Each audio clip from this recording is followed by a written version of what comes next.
ఓం సాయిరామ్. సమర్థ సద్గురు సాయినాథ్ మహారాజ్కి జై. సాయి భక్తులందరికీ నమస్కారం అండి. మన బాబా గారి దయ వల్ల మనందరం బాగుండాలి, సంతోషంగా ఉండాలి అని చెప్పి మనస్ఫూర్తిగా కోరుకుంటూ ఈరోజుటి వీడియో స్టార్ట్ చేస్తున్నాను ఫ్రెండ్స్. ఇక ఈరోజు వీడియోలో మనం చూడబోయేది ఏంటి అంటే, తల్లి రానున్న 24 గంటల్లో నీకు అద్భుతం చూపిస్తానమ్మా. ఆనందంగా విను. నీకు ప్రశాంతమైన నిద్ర ఈ రాత్రికి ఉంటుంది అని చెప్పి బాబాగారు అయితే మనకు ఒక మంచి సందేశాన్ని తీసుకొచ్చేసారండి.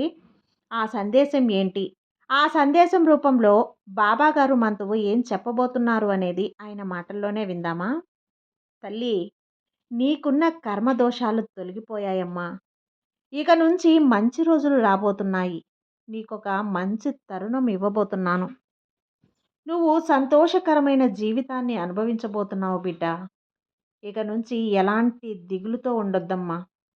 నా మీద విశ్వాసం ఉంచవలసిన కాలం తల్లి ఇది. వద్దమ్మా. ఏదైనా సరే నా బాబా నాకు మంచిదే ఇస్తారు, మంచిదే చేస్తారు, నాకు కావలసిందే ఇస్తారు అని నమ్ము తల్లి. కానీ నువ్వు చేయవలసిందంతా ఒక్కటే. ఏంటంటే, పూర్తి నమ్మకంతో కొద్దిగా ఓపికగా ఉండడమే నువ్వు చేయవలసింది. నువ్వు నా బిడ్డవు.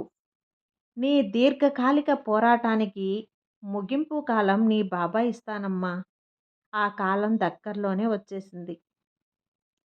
నీ త్యాగానికి ఫలితం ఇక నువ్వు అనుభవించబోతున్నావు. అలాంటి మంచి ఫలితం నీకు అందించబోతున్నాను. ఇంతకాలం నువ్వు కన్నీరుతోనే కాపురం చేశావు కదా. ఇక ఆనంద కన్నీరు నువ్వు పంచబోతున్నావు. నువ్వు అందరికీ నీ ఆనందాన్ని పంచబోతున్నావు తల్లి. నీ ఓపిక, నమ్మకం మనస్ఫూర్తిగా ఆశీర్వదించాను. నా మనస్ఫూర్తిగా నిన్ను ఆశీర్వదించి అనుగ్రహించానమ్మా. వీళ్ళు వాళ్ళు ఏదో అన్నారని బాధపడుతూ జీవించవద్దు. కన్నీరు కార్చవద్దు. ఎవరిని కూడా నువ్వు వెతుక్కుంటూ వెళ్ళవలసిన అవసరం లేదు తల్లి. నీ సాయి తండ్రిని నీతోనే ఉన్నాను. ఇక ఎవ్వరు కూడా ఎందుకు అవసరం చెప్పు. లేదన్నారని ఇతరుల గురించి అస్సలు బాధపడవద్దు. నేను నీతోనే ఉన్నాను. నిన్ను వెతుక్కుంటూ ఉన్నాను. కన్నీరు కార్చవద్దు. ఎవరిని కూడా వెతుక్కుంటూ వెళ్ళాల్సిన అవసరం లేదమ్మా. ఇతరుల గురించి అస్సలు బాధపడవద్దు. ఇక రాబోయే 24 గంటల్లో మంచి కాలం ఆరంభించాను బిడ్డ. ఇది నీ సాయి సత్యవాకు తల్లి. ఈ లోకంలో ఇంకొకరికి అన్యాయం చేస్తున్నారు అంటే అదే తల్లి. జరిగింది అదే.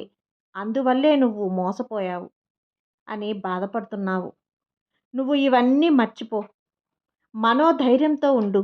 నీ బలాన్ని, ధైర్యాన్ని అస్సలు కోల్పోవద్దు.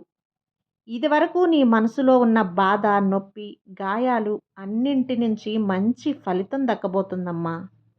నెమ్మదిగా సంతోషంగా ఉండు. అలాంటి రోజులు నీకు కల్పించబోతున్నానమ్మా. నిన్ను హేళన చేసిన వాళ్ళకంటే నువ్వు అధిక స్థాయిలో, ఎత్తులో ఉంటావు. ఏదైతే నీకు కావాలో, ఏదైతే నువ్వు చేయబోతున్నావో అందులో జయం కలుగుతుంది. విజయం మీ సొంతమవుతుంది. ఇప్పటి వరకు నువ్వు ఓటమినే చూశావు కదా. బాబా, నేను ఓటమినే చవిచూశాను, జయం అనేదే నాకు కలగలేదు అని బాధపడి, నిరాశపడి కన్నీరు పెట్టుకుంటున్నావు కదమ్మా.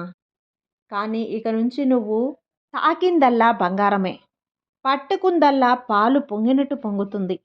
నీ ఇంట్లో విజయ బేరి మోగుతుంది తల్లి. విజయం మాత్రమే నీకు దగ్గర కాబోతుంది. విజయం రుచి చూడబోతున్నావు బిడ్డ.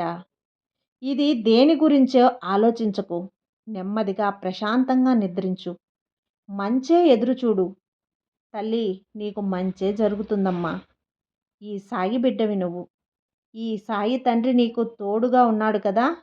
అస్సలు భయపడకు. నీ ప్రతి అడుగులో నేను తోడుగా ఉంటాను. నీకు అండగా ఉంటాను. నీకెప్పుడు కూడా నా అభయహస్తాన్ని అందిస్తానమ్మా. నీ బాబా ఉండగా నీకు భయం ఎందుకు చెప్పు. నమ్మకంతో ఉండు తల్లి. ప్రశాంతంగా నిద్రించు. నీ కలలో నేను దర్శనమిస్తాను. నీ బాబా దర్శనం కూడా నువ్వు చేసుకో. అంతా మంచే జరుగుతుంది. నీ బాబా నీకు తోడు ఉండగా నీకు భయం ఎందుకు చెప్పు. సర్వే జన సుఖినో భవంతు. జై సాయిరామ్.